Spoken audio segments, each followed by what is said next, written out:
കൗമാര കലാമേളയായ സംസ്ഥാന സ്കൂൾ കലോത്സവത്തിന് പന്തൽ കാൽനാട്ടിയതോടെ തൃശൂർ കലോത്സവ മൂഡിലേക്കെത്തി. ജനുവരി 14 മുതൽ 18 വരെയാണ് 64ാമത് സംസ്ഥാന സ്കൂൾ കലോത്സവം നടക്കുക. ഏഷ്യയിലെ തന്നെ ഏറ്റവും വലിയ കൗമാര കലാമാമാങ്കമായ കേരള സ്കൂൾ കലോത്സവത്തിന് സാംസ്കാരിക തലസ്ഥാനമായ തൃശൂർ ആതിഥ്യമരുളാൻ തയ്യാറെടുക്കുകയാണ്.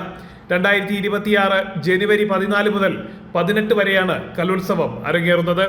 പ്രധാന വേദിയായ തേക്കങ്ങാട് മൈതാനത്താണ് മോഹിനിയാട്ടം, ഭരതനാട്യം, നാടോടി നൃത്തം തുടങ്ങിയവ അരങ്ങേറുന്നത്. ഇവിടെ വിശാലമായ പന്തൽ നിർമ്മിക്കും. പ്രധാന വേദിയിൽ മരങ്ങളുള്ളതിനാൽ hunger പന്തലായിരിക്കും സജ്ജീകരിക്കുന്നത്.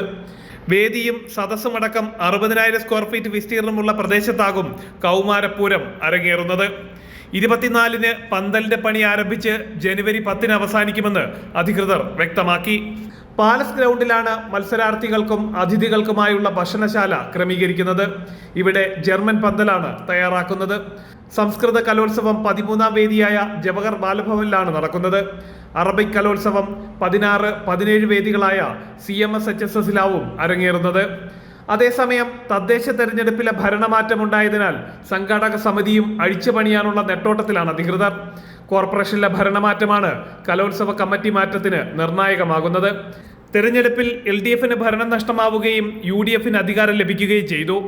Mayor, deputy mayor, standing committee ചെയർമാൻമാർ, പ്രതിപക്ഷ നേതാവ് തുടങ്ങിയ തസ്തികകൾക്കും മുതിർന്ന ജനപ്രതിനിധികൾക്കും വിവിധ കമ്മിറ്റികളുടെ ചെയർമാൻ സ്ഥാനം നൽകിയിരുന്നു. ഈ ചുമതലകളെല്ലാം മാറ്റി പുതിയ ആളുകൾക്ക് നൽകേണ്ട ഓട്ടത്തിലാണ് അധികാരികൾ. ജനം, തൃശൂർ.